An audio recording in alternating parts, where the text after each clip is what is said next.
아니 하다 이제 이런 것까지 숨긴다고요? 이러면 대체 누가 저희를 믿겠습니까? 여기는 일본 기상청의 어느 회의실. 회의실 한가운데 앉은 한 남성이 심각한 표정으로 팀원들에게 발표를 하고 있습니다. 그 말을 듣고 있던 직원들은 남성의 말이 끝나자마자 도무지 이해할 수 없다는 반응을 보이고 있는데요.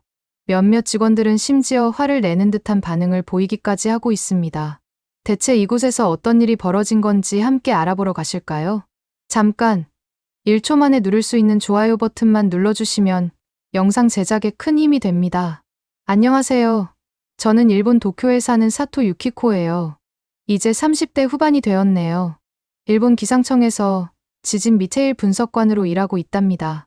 여러분도 아시다시피 제가 살고 있는 일본은 지진과 뗄래야 뗄 수 없는 나라이다 보니 부담감도 있지만 항상 최선을 다하고 있어요.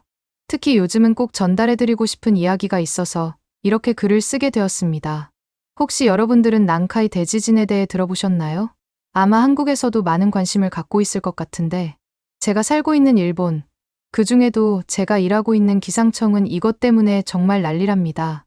저도 요즘 난카이 대지진 때문에 며칠 연속으로 야근하다가 오늘에서야 겨우 쉬고 있네요. 암튼 제가 왜 이렇게 걱정하는지 잠깐 말씀드릴게요. 사실 제가 기상청에 입사했을 때만 해도 이렇게 큰 걱정거리가 있을 줄 몰랐어요. 그때는 일반적인 기상 예보와 일본에서 항상 일어나는 작은 지진들을 분석하는 게 주된 업무였거든요. 매일매일 쏟아지는 데이터들을 보며 일본의 날씨와 지진 활동을 예측하는 과정 자체가 정말 재미있었답니다. 동료들과 함께 일하며 서로 여러 가지 의견을 나누고 더 정확한 예보를 위해 노력하던 그 과정들이 얼마나 즐거웠는지 몰라요. 어떻게 보면 천직이라고 할 수 있죠. 하지만 얼마 전, 정확히 말하면 8월 8일 오후 4시 43분쯤에 일어난 일을 절대 잊을 수 없어요. 미야자키현에서 큰 지진이 발생했거든요. 처음에는 규모 6.9로 추정했는데 나중에 7.1로 상향 조정했어요. 이때부터 저희 팀은 정말 정신없었어요. 우선 왜 이런 일이 일어났는지 설명드릴게요. 저희 기상청에서 사용하는 지진 관측 시스템이 있어요. 이 시스템은 보통 꽤 정확한 편이에요. 하지만 이번에는 기술적인 문제가 있었어요. 나중에 쌓여있는 로그 데이터를 확인해보니 순간적으로 오류가 발생했더군요. 아직 정확한 원인은 밝혀지지 않았지만 말이에요. 그래서 처음에는 실제보다 작은 규모로 발표가 되었던 거예요. 결국 나중에 더 많은 데이터를 분석하고 나서야 실제 규모가 7.1이라는 걸 알게 됐어요. 이런 일이 일어나면 정말 식은땀이 줄줄 흘러요. 기상청에서 측정한 값들이 조금이라도 틀리면 그것 때문에 누군가가 위험에 처할 수 있다는 생각이 들거든요. 특히나 이 지진 이후로 난카이 해구에 대한 관심이 정말 뜨거워졌어요. 저희를 비롯한 여러 전문가들 사이에서는 이 지진이 혹시 난카이 대지진의 전조가 아닐까 하는 얘기들이 나오기 시작했거든요. 저희 팀에서도 밤낮으로 데이터를 분석하고 있고요. 사실 난카이 대지진에 대해 생각하고 이야기할 때마다 가슴이 철렁 내려앉습니다. 언론에도 이미 공개가 되었겠지만 난카이 지진은 다른 지진과는 다른 점이 있거든요. 남아있는 기록상으로는 난카이 대지진은 100년에서 150년 주기로 발생하는 흐름을 보이고 있어요. 그리고 마지막이라고 알려진 쇼와 난카이 지진이 1946년에 발생했었죠. 1946년에 마지막으로 발생했으면 2024년 현재 기준으로 봤을 때 80년도 안 됐으니 문제가 없는 거 아니냐고, 왜 이렇게 호들갑이냐고 생각하시는 분들 혹시 계실까요? 만약 계시다면 제 얘기에 집중해주세요. 최대한 쉽게 알려드릴게요. 난카이 해곡은 유라시아판과 필리핀판이 만나는 곳인데 도난카이, 도카이, 휴가나다, 그리고 난카이까지 이렇게 4가지 지역으로 나눌 수 있어요. 이번에 지진이 발생했던 곳은 그중 미야자키현 동부의 휴가나다 지역이고요. 그런데 이 4가지 지역은 서로 인접해 있다 보니 한 곳에서만 지진이 발생하더라도 굉장히 짧은 시간 안에 인접한 다른 지역까지 지진이 연달아서 발생하는 경우가 굉장히 흔하답니다. 1707년에 난카이 해국의 모든 단층이 한 번에 파열되었던 호에이 대지진이 대표적인 예시라고 할 수 있죠. 그런데 진짜 문제가 여기에서 나타납니다. 도카이 지역 같은 경우에는 마지막으로 대지진이 일어났던 게 1854년인데 지금으로부터 150년 전이잖아요. 그러면 100년에서 150년 주기로 나는 난카이 대지진 특성상 도카이 지역에는 150년이라는 시간 동안 응력이 굉장히 높게 축적되어 있을 확률이 높아요. 그렇다 보니 휴가나다 지역으로 인해 난카이 대지진으로까지 번질 가능성을 매우 높게 보는 거죠. 슬프게도 지진이 발생되는 것도 무서운 일이지만 더 무서운 점은 지진이 발생되지 않았다고 해서 안심할 수가 없다는 점이에요. 난카이 해국에서 필리핀판이 유라시아판을 매년 몇 센티미터씩 밑으로 계속 파고들다 보니 이 엄청난 에너지가 계속해서 쌓일 수밖에 없는 구조거든요. 그렇기 때문에 결국 이 에너지를 버티지 못하는 순간 판이 팡하고 튀어오르는 순간이 오게 될 거예요. 이걸 지진이라고 표현하는 거고요. 문제는 여기서 끝이 아니랍니다. 아까 제가 난카이 해국이 유라시아판과 필리핀판이 만나는 곳이라고 설명드렸잖아요. 거기에 북아메리카 판까지 3개의 판이 모이는 지점이 있는데 그곳이 바로 여러분들이 일본 하면 가장 먼저 떠올리시는 일본의 명물 후지산이에요. 지금은 명물이지만 난카이 대지진이 발생하면 후지산은 그때부터 엄청나게 거대한 시한폭탄이 될 수밖에 없다는 사실은 일본의 모든 지질학자들이 공감할 거라고 생각해요. 설명이 너무 길었나요? 저도 모르게 정신없이 설명해버렸네요. 하지만 여러분들께 난카이 대지진에 대해서 꼭 알려드리고 싶었답니다. 간단히 생각하면 언젠가 끊어질 수밖에 없는 고무줄이 지금 계속 잡아당겨지고 있다고 생각하시면 되겠네요. 그런데 이렇게 어마어마한 난카이 대지진이 실제로 발생하게 되면 어떤 일이 벌어지는지 아시나요? 우선 지진의 규모부터가 상상을 초월해요. 언론에도 이미 공개되었겠지만 최소 규모 8 최악의 경우 9를 넘을 수도 있거든요. 엄청난 피해를 일으켰던 2011년 동일본 대지진 규모가 9.0이었는데 이번엔 그때보다도 더 강력한 수준이라니 믿기시나요? 하지만 더 무서운 건 쓰나미예요.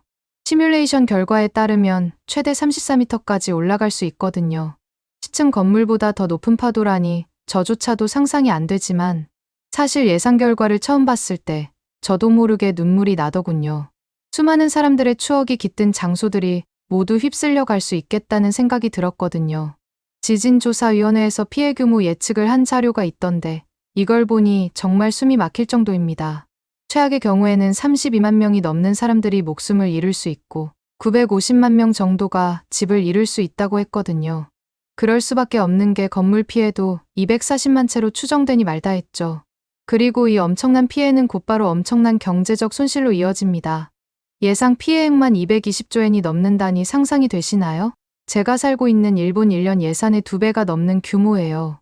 특히 걱정되는 건 원자력 발전소예요. 후쿠시마 사고의 악몽이 아직 생생한데 이번엔 더 많은 원전이 위험해질 수 있습니다.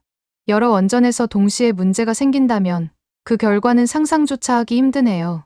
얼마 전에 있었던 일을 말씀드리면 이해가 더 쉬우실 것 같아요. 16일 새벽부터 규슈 지방에서 계속 지진이 일어났어요. 그리고 오후 3시 8분쯤에는 노토시 근처에서 규모 6.0의 지진이 발생했고요. 이 지진이 일어난 곳이 시카원전에서 불과 45km밖에 안 떨어진 곳이라 그때 당시를 떠올리면 정말 아찔하답니다. 시카원전은 한국분들과도 밀접한 연관이 있어요. 왜냐하면 시카원전이 큰 타격을 받게 되면 그 결과가 후쿠시마 사고와는 비교도 안 될 정도로 심각할 수 있거든요. 가장 무서운 건 동해가 완전히 오염될 수 있다는 거예요. 그렇게 되면 아마 동해는 수백 년간 죽음의 바다가 되지 않을까 싶네요. 그런데 웃긴 게 뭔 줄 아세요? 언론에 말하기를 원전 관계자들이 이상이 없다며 안심하라고 말했다는 거예요. 누가 그 말을 곧이곧대로 믿겠어요? 동일본 대지진으로 인해 후쿠시마 원전이 폭발했을 때도 처음엔 괜찮다고 했잖아요. 기사에 따르면 인근 주민들은 아직도 불안에 떨고 있다고 하더군요. 저라도 그럴 것 같아요. 정부에서 기회만 되면 숨기려고 하는 게 한두 개여야 말이죠. 예를 들면 지난 9일에 후쿠시마 제1원자력발전소 원자로 2호기에서 오염수가 누출된 사건이 있죠. 아니 이때 누출된 오염수 양이 무려 25톤이나 된다니까요. 자세히 알아보니 더 심각하더군요. 원자로 2호기 건물 안에 있는 사용 후 해결료, 냉각풀의 수위를 확인하는 탱크에서 문제가 생긴 거였거든요. 이 탱크가 냉각풀에서 넘친 물을 받아서 수위를 점검하는 시설인데 이 탱크의 물 높이가 갑자기 비정상적으로 낮아진 걸 발견한 거죠. 도쿄전력 측에서는 누수를 확인하고 나서 5층에 있는 사용 후 해결료 냉각풀로의 물 주입을 멈췄더군요. 그리고 3층 방에서 배수구를 통해 물이 흘러내리는 걸 확인했다고 합니다. 정말 심각한 건 이 오염수가 건물 밖으로 새어나가지는 않았지만 건물 지하로 흘러들어갔다는 거예요. 실제로 지하에 쌓여있는 오염수 수위가 올라갔다고 하더군요. 이렇게 상황이 안 좋아졌는데도 도쿄전력에서는 해결료 냉각에는 문제가 없다는 말만 반복하고 있습니다. 마치 아무 일도 없었던 것처럼 말이에요. 솔직히 초등학생이 봐도 8일에 발생한 미야자키현 지진 때문에 발생한 일이라는 생각이 들지 않을까요? 이렇게 일본 정부가 후쿠시마 원전 관련해서 국민들에게 진실을 숨기고 하는 모습을 보면 5년 전쯤에 발생했던 가슴 아픈 일이 또 떠오르네요. 기능실습제도로 일본에 온 베트남 청년이 있었는데 그분이 후쿠시마에서 원전 오염물질 제거 작업을 했던 그 사건 말이에요. 이때 당시 피해자는 자기가 치우는 쓰레기 더미가 위험한 방사성 물질이고 피폭될 수도 있다는 경고는 전혀 받지 못했더군요. 정말 어이가 없는 게 그 베트남 청년한테 보호 장비도 안 챙겨줬다니까요. 건설 기술 하나 배우려고 그 먼 곳에서 왔다는 사람을 이렇게 위험한 일에 내몰아서 피폭 진단까지 받게 만들다니. 저도 같은 일본 사람이지만 그때는 정말 부끄러웠고 너무 미안했습니다. 후쿠시마 원전 사고 때 정부가 대처하는 모습들을 보고 정말 뼈저리게 느낀 게 하나 있어요. 바로 정부에서 말하는 걸 곧이곧대로 믿으면 안 된다는 거죠. 아니나 다를까 제 주변에서도 다들 그런 얘기를 하더라고요. 사실 이런 일이 일어난 것도 문제지만 정말 문제는 정부에서 이런 문제들을 제대로 다루지 않고 있다는 거예요. 오히려 숨기려고만 하는 것 같다니까요. 이런 식이면 누가 해외에서 일본에까지 와서 일을 하고 싶어 하겠어요? 그런데 이런 일본의 엄청나게 감동적인 모습을 보여준 나라가 있더군요. 그게 바로 한국입니다. 동일본 대지진 때 일본이 정말 어려운 상황에 처했을 때 한국에서 도와주셨던 것들을 잊을 수가 없어요. 전 세계에서 가장 먼저 구조대를 파견해 주시고 가장 나중까지나마 힘써주셨다는 걸 분명히 알고 있습니다. 솔직히 일본에 있는 여러 언론들에서도 한국이 제대로 안 도와준다는 식으로 왜곡하려는 걸 봤지만 그때 당시 SNS를 통해 한국 구조대원분들이 얼마나 고생하셨는지 볼 수 있었거든요. 아시다시피 일본 국민들은 더 이상 정부를 믿을 수도 없게 되었어요. 그래서 더더욱 일본은 한국과의 협력이 정말 중요할 것 같아요. 동일본 대지진 때 한국 분들이 신속하게 대응해 주시는 모습들을 보면 그 어떤 재난도 이겨낼 수 있을 것 같거든요. 그래서 지금부터라도 한국과 긴밀히 협력하며 대비책을 마련해야 한다고 생각해요. 일본 내부에서만 꽁꽁 싸매고 준비하는 것보다 우리의 상황을 알리고 가장 가까이에 있는 한국과 여러 가지를 터놓고 도움을 요청하면 효과적일 것 같다는 생각이 들거든요. 물론 이건 저의 간절한 바람일 뿐이랍니다. 한국에서 또다시 도와주실 의무는 전혀 없다는 걸 잘 알고 있어요. 그래도 혹시 정말 만약에 큰 지진이나 다른 재난 상황이 발생된다면 한국 분들이 다시 한번 따뜻한 손길을 내밀어 주시지 않을까 하는 작은 희망을 가져봅니다.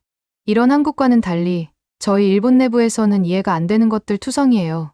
저희가 이렇게 경각심을 갖고 열심히 분석하고 경고를 해도 정부에서는 결국 난카이 대지진 임시정보를 해제해버렸거든요.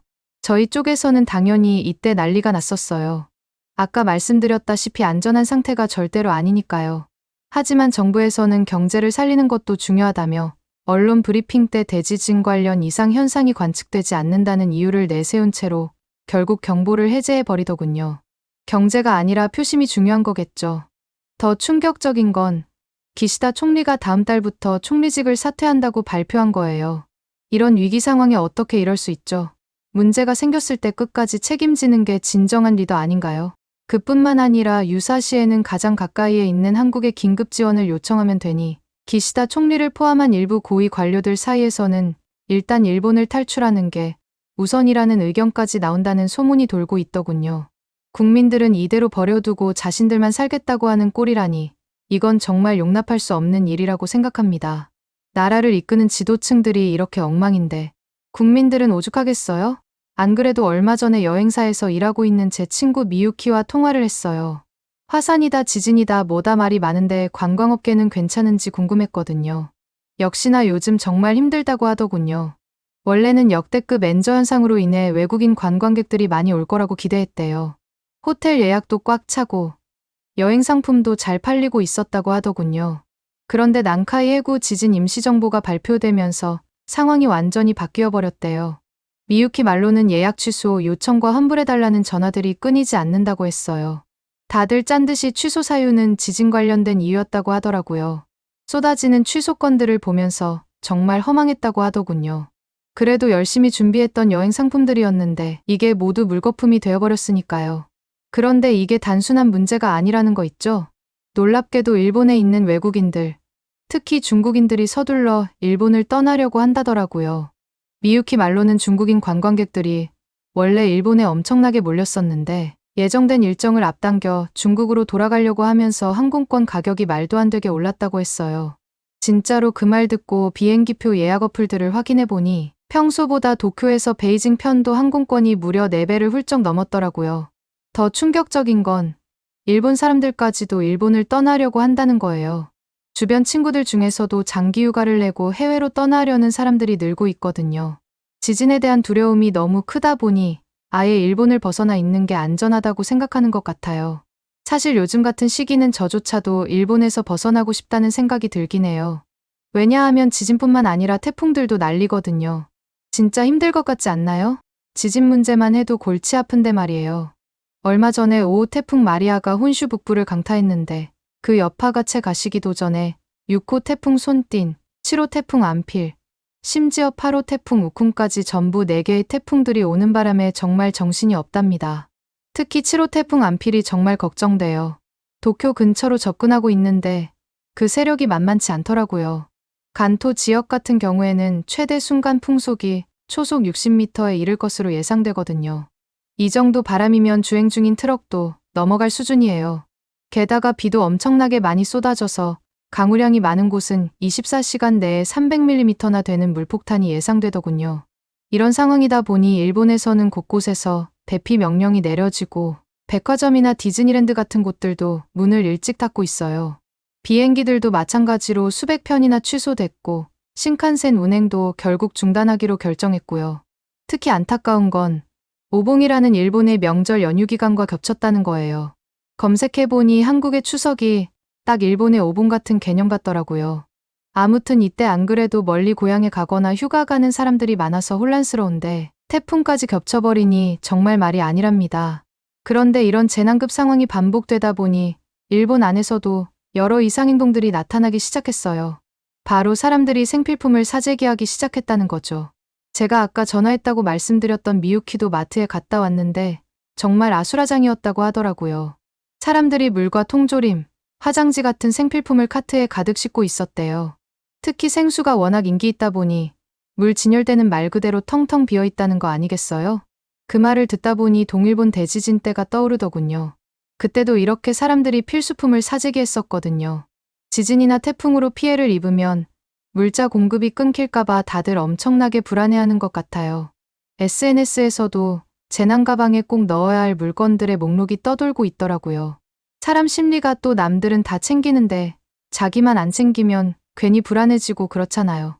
그것 때문에 더 심한 것 같기도 하네요. 더 큰 문제는 이게 단기적인 현상으로 끝나지 않을 수 있다는 거예요. 이렇게 일본은 정말 참혹한 상태라고 할 수 있죠. 그런데 최근 한국과 관련된 참혹한 사건 역시 세계에 알려졌더군요. 하지만 이 사건에 대한 한국인의 대처가 매우 감동적이라는 아이러니한 소식을 접할 수 있었는데요.